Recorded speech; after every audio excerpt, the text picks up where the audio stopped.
Hey everybody, it's Don. Today on Earth Day 2024, I'm taking a nice leisurely stroll among the giants of Wright State's woods. So let's go.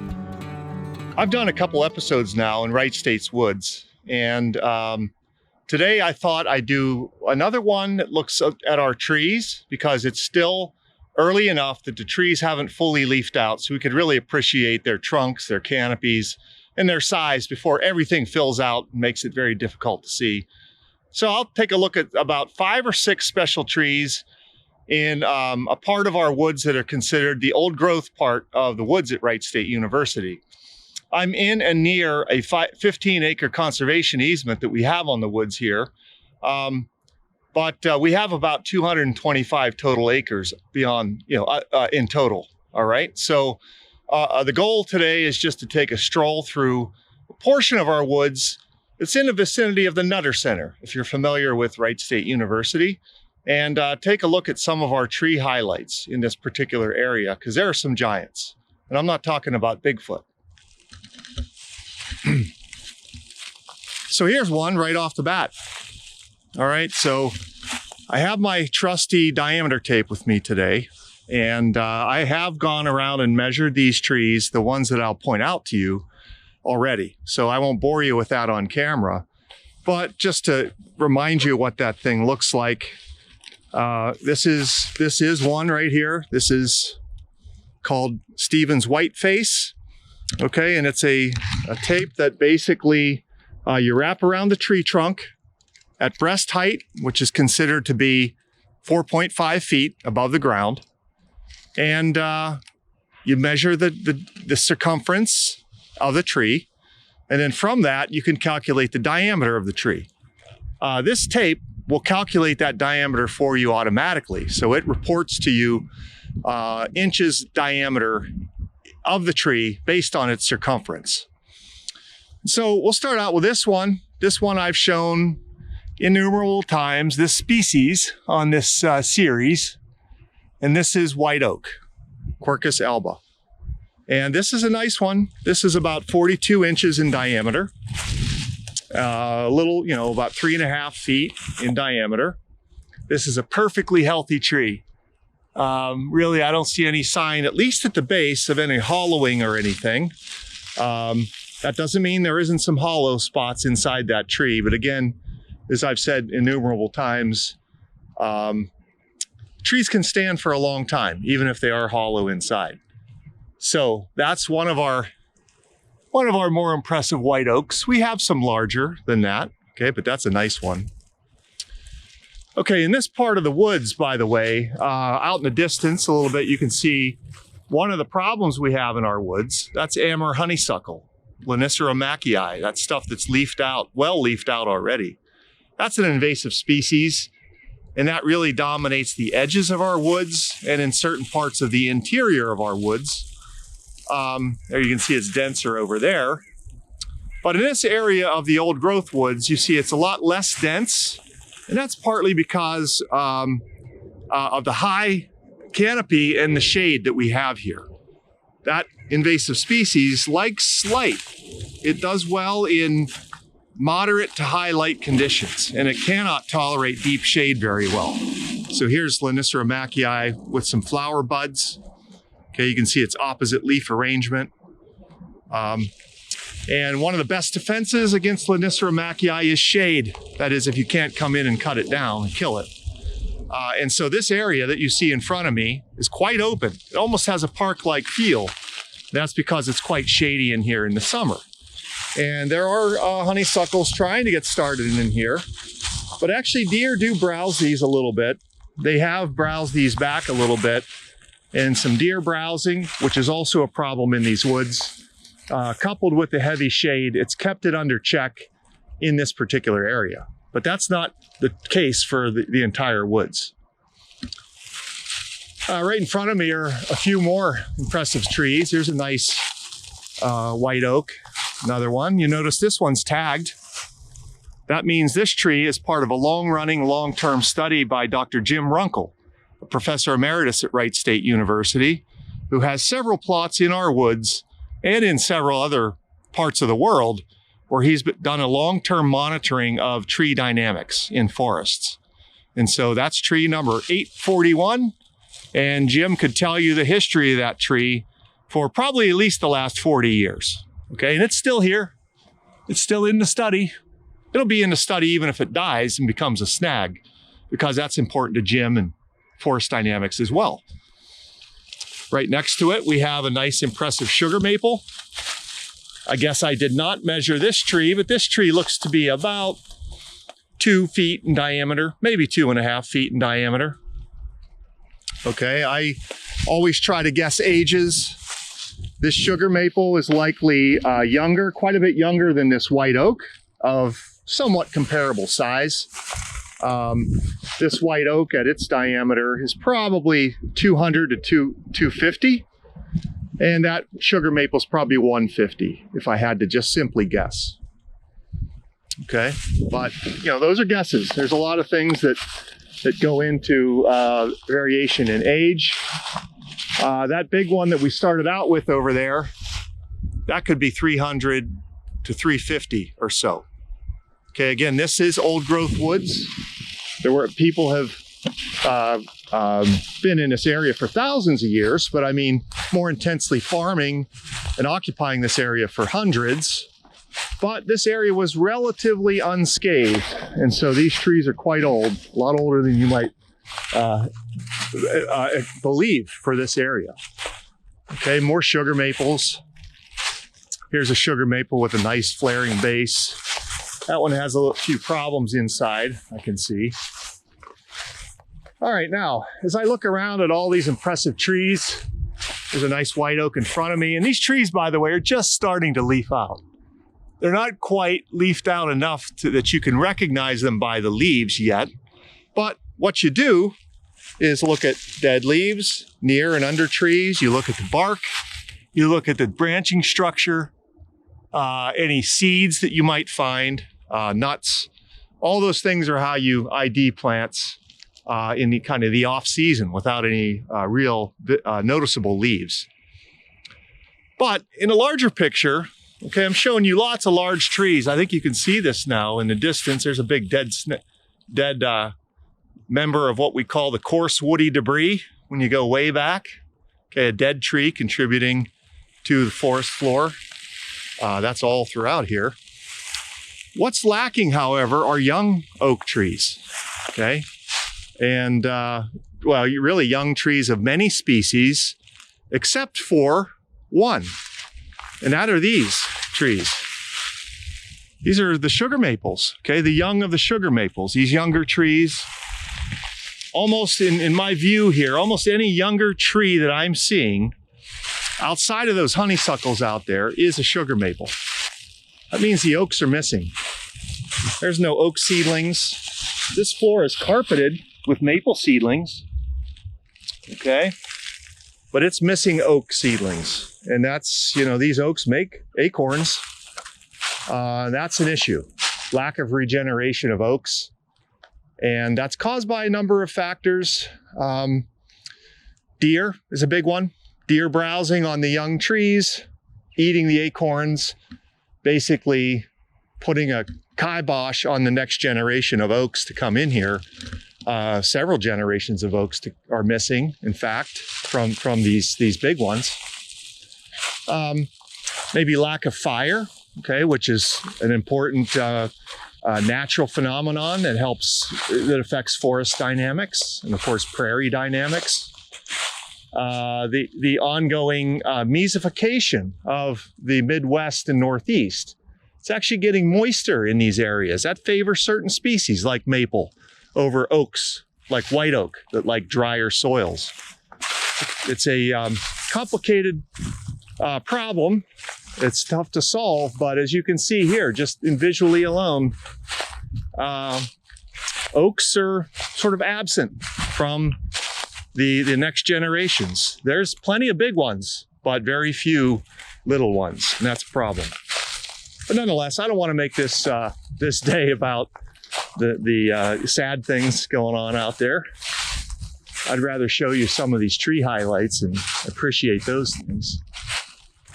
Okay, so there's a couple of trees over here, and there's one in particular that just intrigued me here lately, because it's one that it stumped me, I guess I could say, and it was one that I had not probably ID'd before. I'm not real familiar with it, and I took some pictures of it, thought I knew what it was, but with the help of some of my professional colleagues, I think I've changed my mind.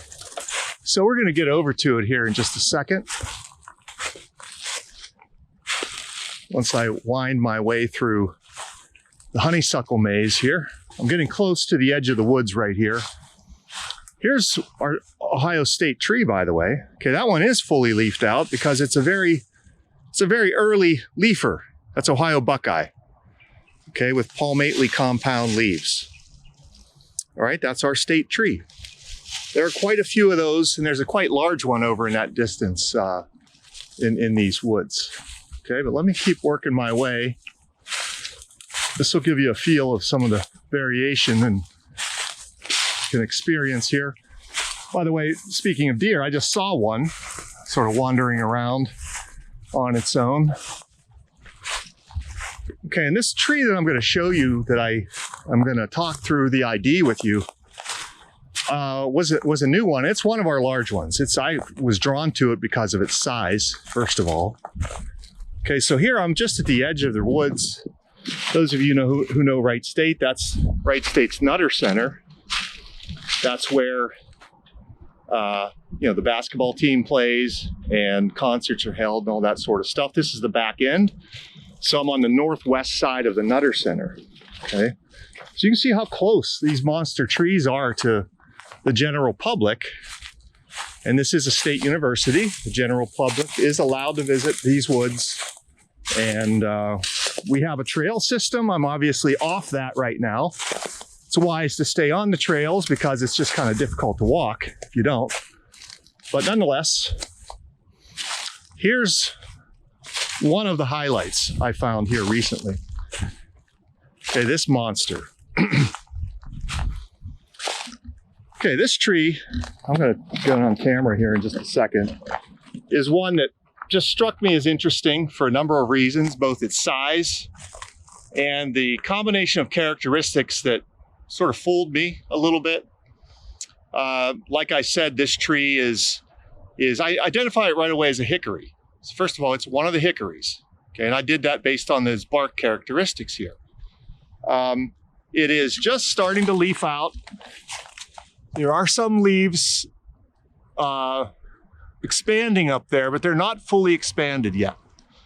Okay, and hickories have compound leaves, so they have a central rachis with multiple leaflets, and things like the shape of those leaflets, the number of those leaflets, the color of the rachis, which is the sort of the midrib of the leaf, the color of the buds, the shape and texture of the bark, the shape of the nuts. Okay, all these things go into identifying a species. So let me take you through a couple things on this and show you what threw me off. So first of all, that texture is very similar to what we'd call a pignut hickory. Okay, Caria glabra. And I've shown a species called shagbark hickory a number of times in this series, excuse me, that has large shaggy plates that hang off the bark. And we have a lot of that in Wright State's woods. We also have a species called bitternut hickory in these woods, and that has a tight bark. That means it clings a lot tighter to the trunk than what you're seeing here. This sort of has a lacy, somewhat semi-shaggy appearance, but it's certainly not as shaggy as a shagbark. Okay? And we also have pignuts in these woods. All right, so I just kind of was confused about what this was. I thought it might be now, based on its seeds, a bitternut hickory, even despite that bark. Let me just show you why.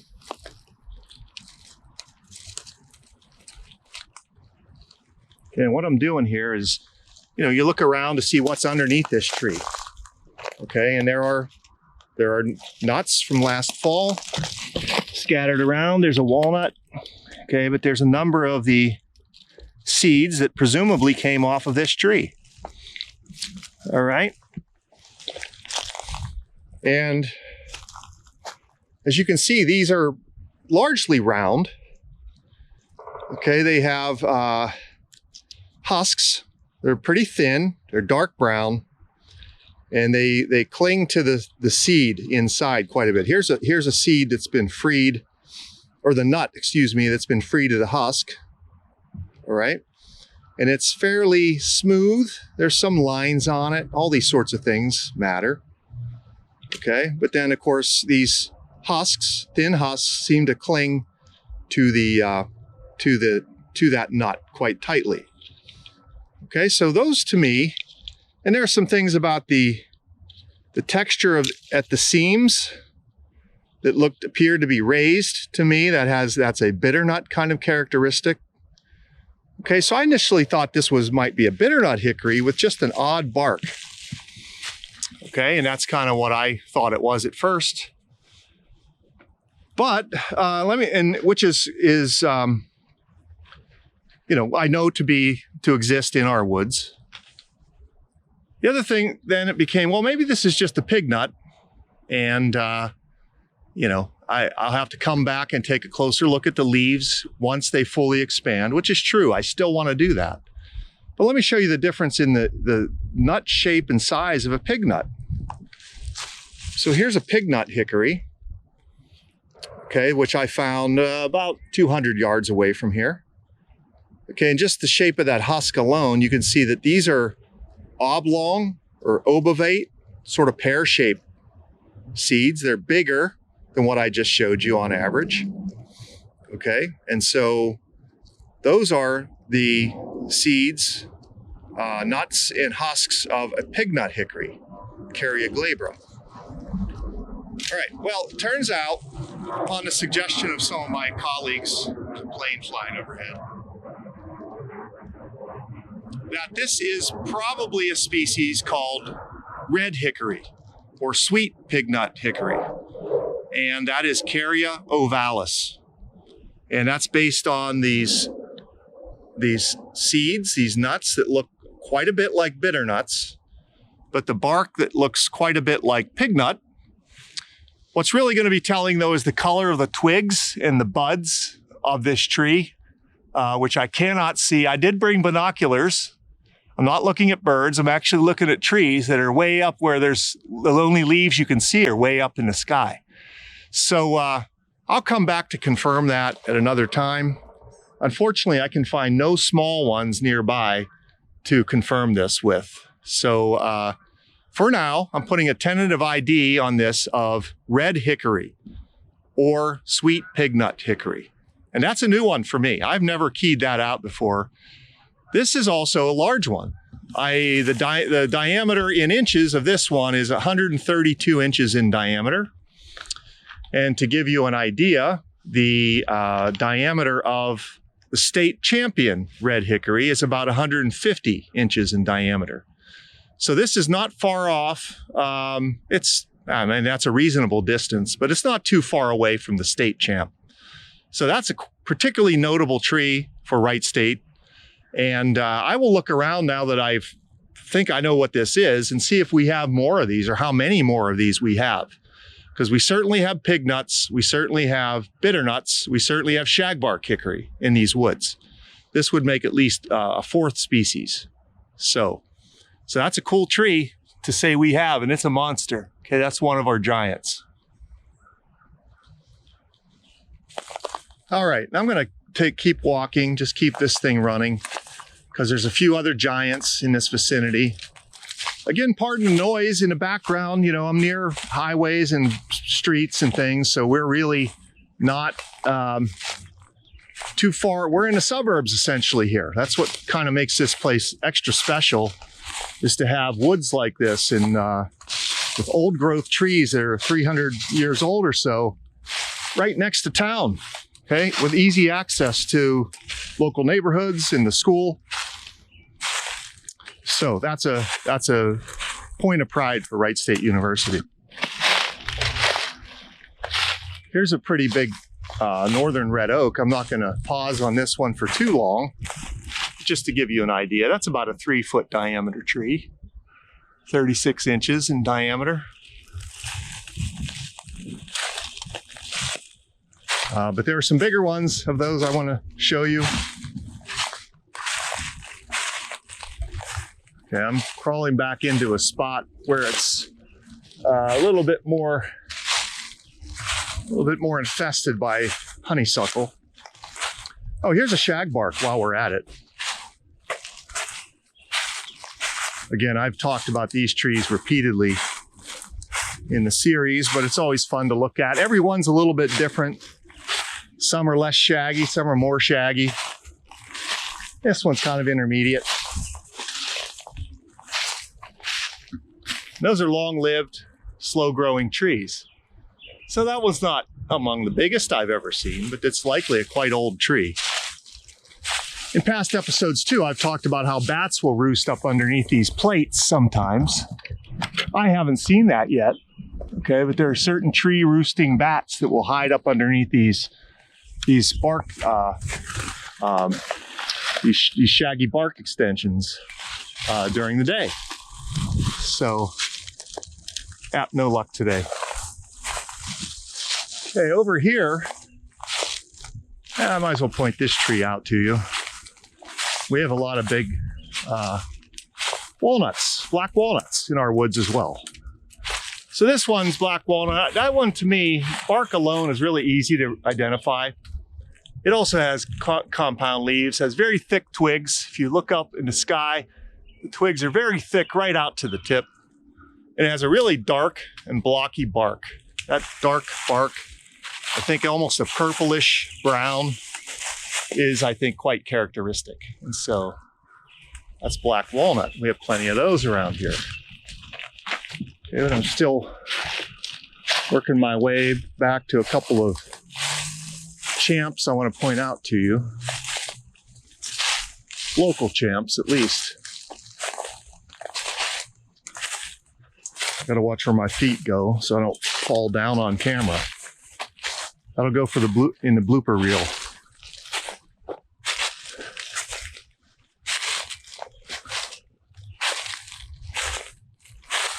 There's another pretty big northern red oak. I don't know if I gave you the scientific name on that, but that one is Quercus rubrum.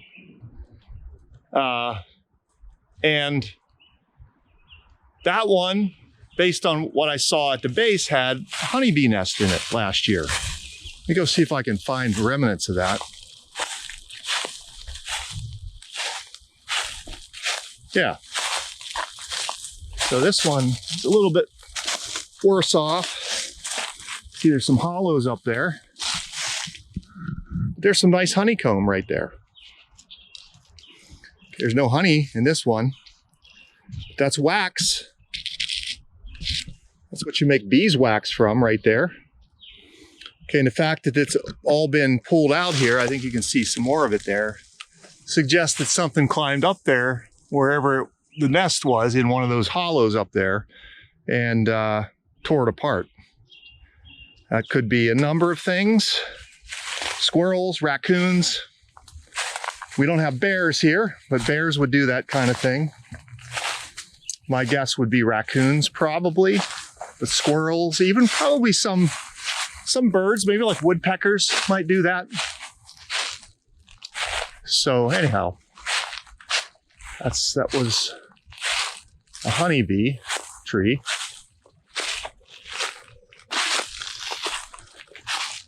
All right, I'm winding my way finally to some of our monsters over here. A few more hickories. Here's a nice black walnut again we're going to approach.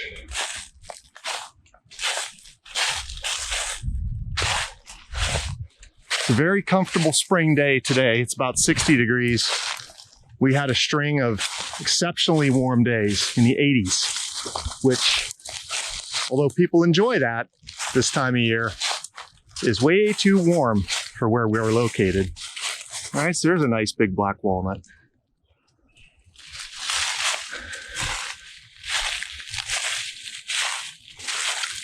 Here's a sad tale. Here's a reference or a remnant of what used to be here.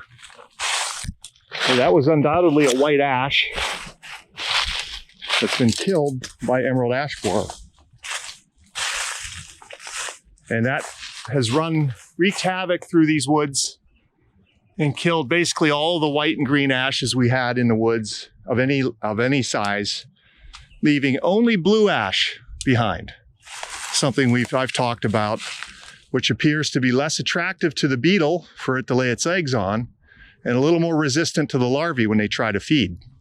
So it's hanging on pretty well. All right, here's one of our monsters. I want to make sure I show you today. This is a red oak also. Okay, and this is a monster, the big flaring base. Okay, some big burls on it. Okay, there's a burl up there. We'll take a look around this tree, show you a couple of things about it. One, this tree was once on the edge of a farm field. Okay, here's old barbed wire. In fact, it was attached to this tree. It's all grown around it. So again, this area did have some pastured areas at one time. Probably more in the distance direction of the Nutter Center itself. But this tree, made it through all that period. Here's another kind of burl weird thing, projection that comes off of it. Okay, but that's a pretty monstrous red oak, northern red oak. I measured that one, it was 57 inches in diameter. Okay, so a few inches shy of 5 feet in diameter. And that's above these flares, okay, these root flares. All right, so that's an impressive tree. Okay, that one has honeybees in it. Okay, let me see. I undoubtedly cannot get these on camera, so I'll try to describe it to you. Straight up above me, about 20 feet, maybe 25 feet, there's a spot where it looks to me like a branch attached. It died, broke free, and a hollow has formed. And so right now, there are honeybees swarming all around that, coming in and out. And so there we go. It's very possible that they left that tree I just showed you 100 feet away and came over to this one. So there's honeybees in action. Well, honeybees are interesting. They are pollinators. That's mostly what people think about when they do pollinate. When they think of pollinators, but they are not native. Okay, that's one sort of conundrum about honeybees. It's important to save them and protect them for their services, but in actuality, they don't really belong here. Okay, they're more like farmed animals that have gone rogue in some cases. Okay, they may perform services for us, but there also are a host of native pollinators that perform those services that in some cases these honeybees have displaced. So honeybees are more like a farmed species that has escaped in some situations, and I guess in some cases that has negative consequences. And we're now approaching the largest of the monsters I'm probably going to show you today. Just a little bit larger than the one I showed you, but it's a big one.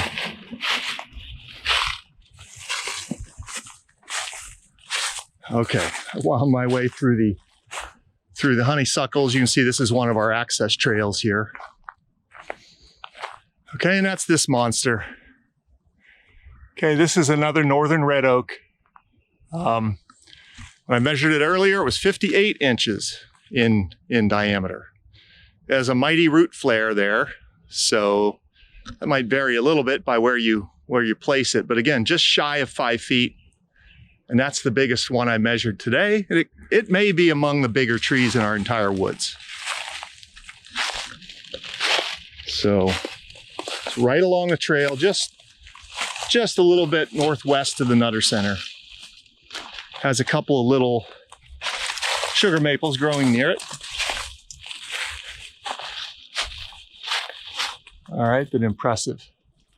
Northern red oaks can be identified on the bark by the ski trails on their bark. Okay, when you look at a ski resort from a distance and you look up at the ski slopes, you can see the white ski slopes coming down the mountain.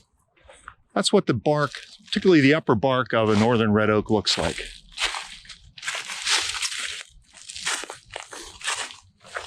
Okay, so that's going to be our champion for the day. And again, just leafing out, looks to be in good health. Probably 200 years old or so. And a monster. All right, and the last one I think I will do is just down below it. All these trees are in relatively close vicinity of each other as well. So it does not take long to wade among these eastern giants and appreciate what they've seen through the years. Yeah, I'll leave you with this one. I measured this one earlier. This is a bur oak, one of the other oak species we have in our woods. We have a couple other ones as well. Chinkapin. Oh, there's a chinkapin right behind us, down there. All right, so this is bur oak. It has a much blockier bark, channeled blocky bark than northern red oak or white oak. Okay, and it's called bur oak because it makes a huge acorn. And the cap of that acorn, as you can see in front of me here, has fringes on it, like burrs. Okay, so that's the cap of the acorn of bur oak. Of course, the acorns are gone. Things have eaten them. They're huge. They can be the size of golf balls. You can see the size of this cap. All right, and so that's the origin of the name bur oak. There are two common spellings people use for it too, B-U-R-R or B-U-R. All right, and so that's bur oak. That one's 42 inches, so just a little shy. That's 3.5 feet in diameter. Okay, that's in the white oak group. That's probably 150 to 200 years old. Those are pretty fast growing trees. Okay, the last tree, the very last tree I'll give you is, let's see, it's across some barbed wire. I gotta fight my way over there. In a moment, here we go, parkour. This is a chinkapin oak. Okay, a chinkapin oak is a member of the white oak group. It doesn't have deep lobes, however. I'll try to find a healthy looking, reasonably looking leaf here.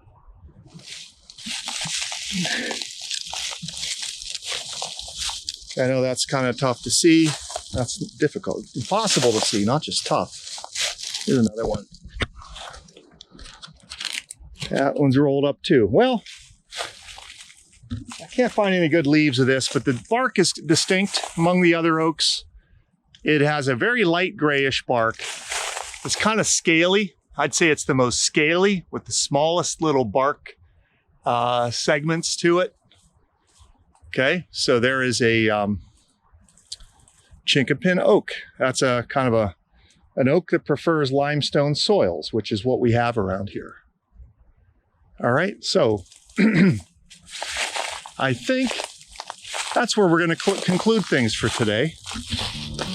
So that was just a quick jaunt, kind of opportunistic because it's such a beautiful day. And I'm happy you were able to join me today on this Earth Day 2024, looking at some of the giants of Wright State University woods. And you're welcome to come and see them yourself. All right, everybody, take care. Bye-bye.